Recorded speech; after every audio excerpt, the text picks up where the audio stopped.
इतिहासकारांनी बखरकारांनी सर्वाधिक अन्याय केलेली व्यक्ती म्हणजे कवी कलश। अगदी अलीकडच्या काळामध्ये छत्रपती संभाजी महाराजांना शेवटच्या श्वासापर्यंत साथ देणाऱ्या कवी कलशांची इतिहासकारांनी खूप बदनामी केली। आग्र्याला जेव्हा छत्रपती शिवाजी महाराजांवर शंभूराजे गेले आणि सुटकेच्या वेळी त्यांना मथुरेमध्ये ठेवण्यात आलं, त्यावेळी तिथे कवी कलशांची आणि शंभूराजांची पहिली भेट झाली असं म्हटलं जातं। कवी कलशांच्या ब्रजभाषेतील कवितांचे शंभूराजे खूप चाहते झाले। त्यांना तो संग्रह प्रचंड आवडला आणि त्याचा एवढा प्रभाव झाला की शंभूराजांनी पुढे जाऊन ब्रजभाषेमध्ये नायिका भेद, नखशिखाच असे ग्रंथही पुढे लिहिण्यात आले। कवी कलश हे महापराक्रमी होते, त्याचप्रमाणे उत्तम रणनीतिकार सुद्धा होते। पोर्तुगीजांवरच्या साष्टीवार मोहिमेनंतर संभाजी महाराजांनी कवी कलशांना कुलमुख्तार पदाची जेव्हा जबाबदारी दिली, तेव्हा मात्र अष्टप्रधान मंडळाचं आणखीच जळफळाट होऊ लागला। स्वराज्याचा खात्मा करण्यासाठी खासा औरंगजेब जेव्हा स्वराज्यावर चालून आला, तेव्हा संगमेश्वर या ठिकाणी छत्रपती संभाजी महाराजांनी निवडक माणसांची बैठक बोलवली। त्यामध्येही कवी कलश तिथे हजर होते।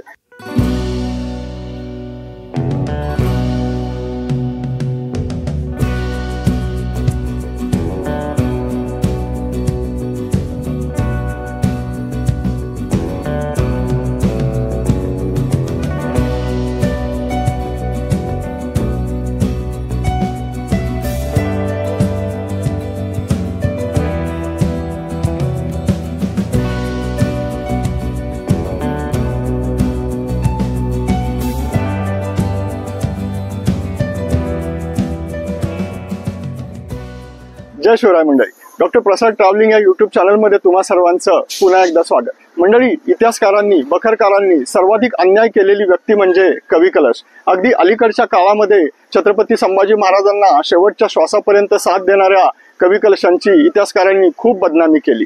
ते कवी कलश कोण होते, ते कुठून आले, ते त्यांचं स्वराज्यामध्ये येण्याचं प्रयोजन काय, त्यांचं स्वराज्यामध्ये योगदान काय, कवी कलश खरंच काही ठिकाणी चुकले का, या सगळ्यांचा आढावा घेण्यासाठी आज आपण आलो आहोत श्री क्षेत्र तुळापूर या ठिकाणी, जिथे छत्रपती संभाजी महाराज आणि कवी कलश यांची समाधी आहे।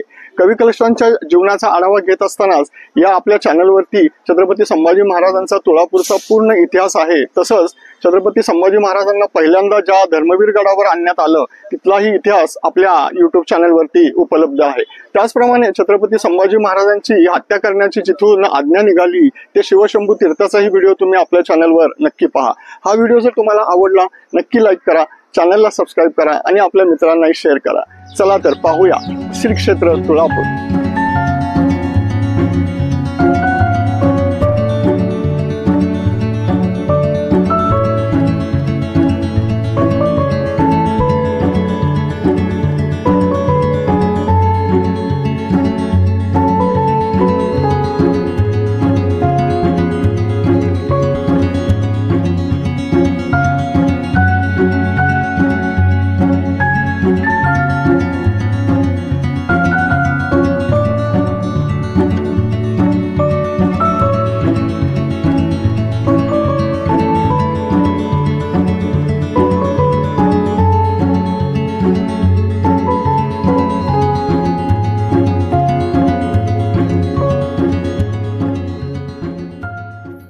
मंडळी, मी आता उभा आहे कवी कलशांच्या समाधीजवळ। कवी कलश हे कनोजी ब्राह्मण होते। त्यांचं नाव कलश जरी होतं तर काही जणांच्या मध्ये केशव भट्ट होतं, तर काही जण त्यांना कबजी असे सुद्धा म्हणत होते। त्यांच्या शंभूराजांच्या भेटीचं त्याच्यामध्ये बरीच मतमतांतर आहेत। पहिली गोष्ट, आग्र्याला जेव्हा छत्रपती शिवाजी महाराजांवर शंभूराजे गेले आणि सुटकेच्या वेळी त्यांना मथुरेमध्ये ठेवण्यात आलं, त्यावेळी तिथे कवी कलशांची आणि शंभूराजांची पहिली भेट झाली असं म्हटलं जातं। दुसरा मतप्रवाह असा आहे की ज्यावेळी औरंगजेबाची राजवट वरती सुरू होती, तेव्हा बऱ्याच उत्तरेतील विद्वान लोकांचा ओढा हा आपल्या दक्षिणेकडे झाला आणि त्याच्यामध्ये बरेचसे विद्वान लोक आणि कवी महाराष्ट्रात येऊ लागले। त्याच्यामध्येच कवी कलशांचाही समावेश असावा असे इतिहासकार सांगतात, कारण आधीच कवी परमानंद होते आणि त्याच्यानंतर छत्रसाल राजाच्या दरबारातून आलेले कवी भूषण सुद्धा त्यावेळी शिवरायांच्या दरबारात होते। त्यामुळे शिवराय ही विद्वानांचे भोगते होते हे आपल्याला या ठिकाणी दिसून येतं।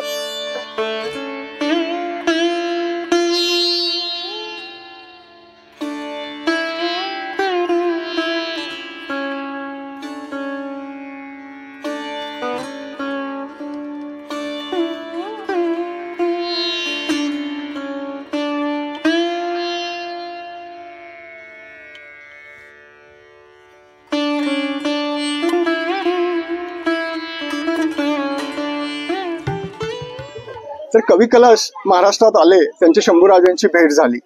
कवी कलशांच्या ब्रजभाषेतील कवितांचे शंभूराजे खूप चाहते झाले. त्यांना तो संग्रह प्रचंड आवडला आणि त्याचा एवढा प्रभाव झाला की शंभूराजांनी पुढे जाऊन ब्रजभाषेमध्ये नायिका भेद, नखशिखात असे ग्रंथही पुढे लिहिण्यात आले.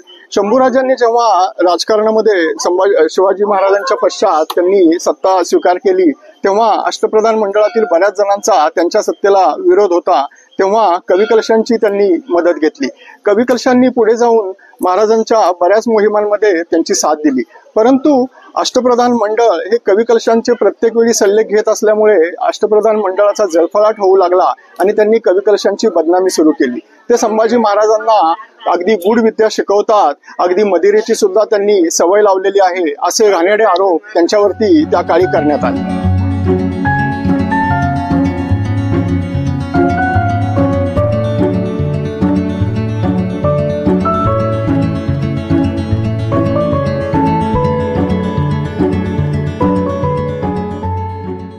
अष्टप्रधान मंडळाच्या त्रासाला कंटाळून कवी कलशांनी महाराष्ट्र सोडण्याचा सुद्धा एक वेळ विचार केला होता. परंतु संभाजी महाराजांनी त्यांना ठणकावून सांगितलं की कविराज, तुमच्याशिवाय आम्हाला कुणावरही भरोसा राहिलेला नाही.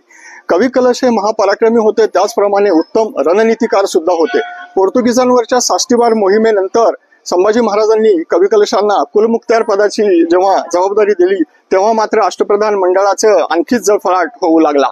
संभाजी महाराजांच्या गैरहजेरीमध्ये रायगडावर होणारं आक्रमण हे गांगवली या ठिकाणी स्वतः शाबुद्दीन खानावर आक्रमण करून कवी कलशांनी मोडून काढलं होतं.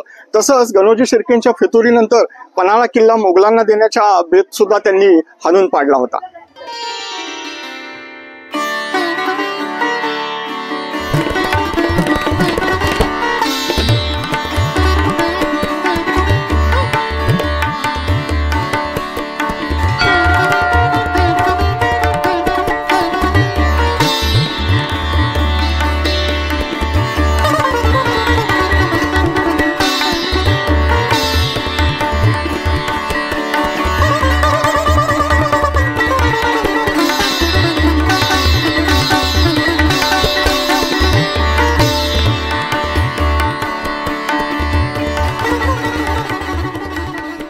छत्रपती शिवाजी महाराजांच्या पश्चात स्वराज्याचा खात्मा करण्यासाठी खासा औरंगजेब जेव्हा स्वराज्यावर चालून आला, तेव्हा संगमेश्वर या ठिकाणी छत्रपती संभाजी महाराजांनी निवडक माणसांची बैठक बोलवली. त्यामध्येही कवी कलश तिथे हजर होते. परंतु औरंगजेबाला फितुरीमुळे ती बातमी कळाली आणि मुकरब खानाने संगमेश्वरावर आक्रमण केलं आणि छत्रपती संभाजी महाराज आणि त्यांचे मित्र कवी कलश यांना तिथे अटक करण्यात आलं. तिथून प्रथम त्यांना धर्मवीरगड पेडगाव या ठिकाणी आणण्यात आलं. तिथे त्यांचे अतोनात हाल करण्यात आले. पुढे या तुळापूर या ठिकाणी त्यांचे अतोनात हाल करून त्यांचा शेवटी मृत्यूही याच ठिकाणी झाला. त्या कवी कलशांची समाधी आपल्याला तुळापूर या ठिकाणी पाहायला मिळते.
नमस्कार, जय शिवराय, जय शंभूराजे.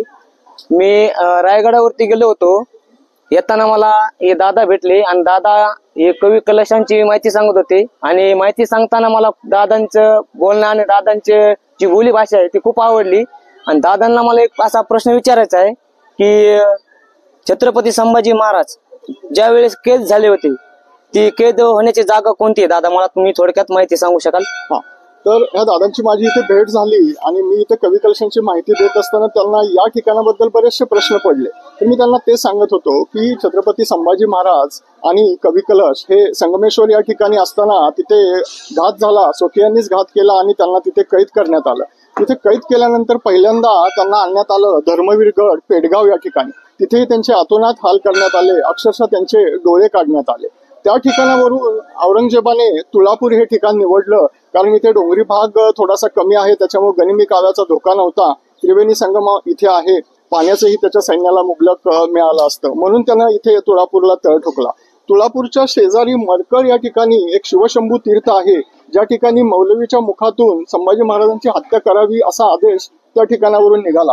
ही माहिती मी त्यांना दिली. तर दादा या ठिकाणानंतर आता नक्कीच वडूला तर जातीलच, पण त्यानंतर ते धर्मवीर गडालाही भेट देतील आणि फार कमी लोक जातात त्या शिवशंभू तीर्थालाही ते नक्की भेट देतील. जय शिवराय. छान वाटलं तुम्हाला.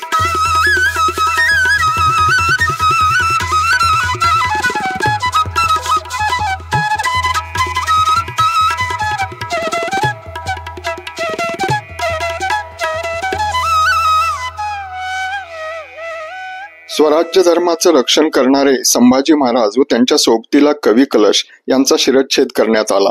त्यांच्या मृतदेहाची विटंबना करण्यात आली, पण त्यांचं हौतात्म्य वाया गेलं नाही.